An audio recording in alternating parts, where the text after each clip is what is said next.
Labdien! Joprojām ir janvāris, tradicionāli vegāns mēnesis, un tāpēc mēs šodien pagatavosim vēl vienu vegānu recepti. Šoreiz tā būs grilēta kukurūza ar vegāno malto gaļu un avokado krēmu. Nu ko, sāksim mēs mūsu recepti ar kukurūzu. Smuki nocepsim viņu pannā zeltaini brūnu. Kamēr kukurūza mums cepās, mēs varam sākt gatavot mūsu avokado krēmu. Pie mūsu avokado krēma mēs pievienosim tagad laimu sulu. Nākamais mūsu avokado krēmam pievienosim olīveļu.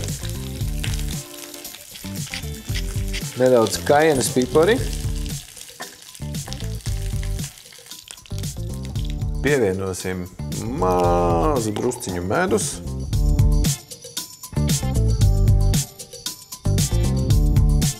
Krēms mums ir.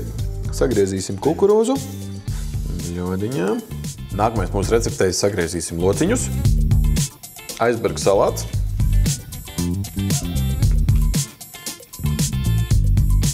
Mums ir atlicis apcept vēl vegāno gaļu, un mums šeit ir divi veidi. Mums ir vegānie burgeri un vegānā maltā gaļa. Mēs izmantosim šito.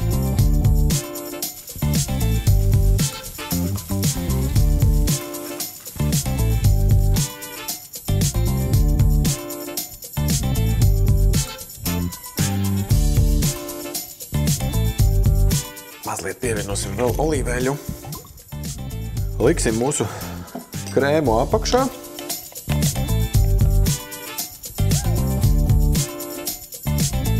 Man liekas, ka garšos tieši tā, kā izskatās svaigi, saldskābi, krēmīgi un pats galvenais šoreiz vegāni, lai labi garšo.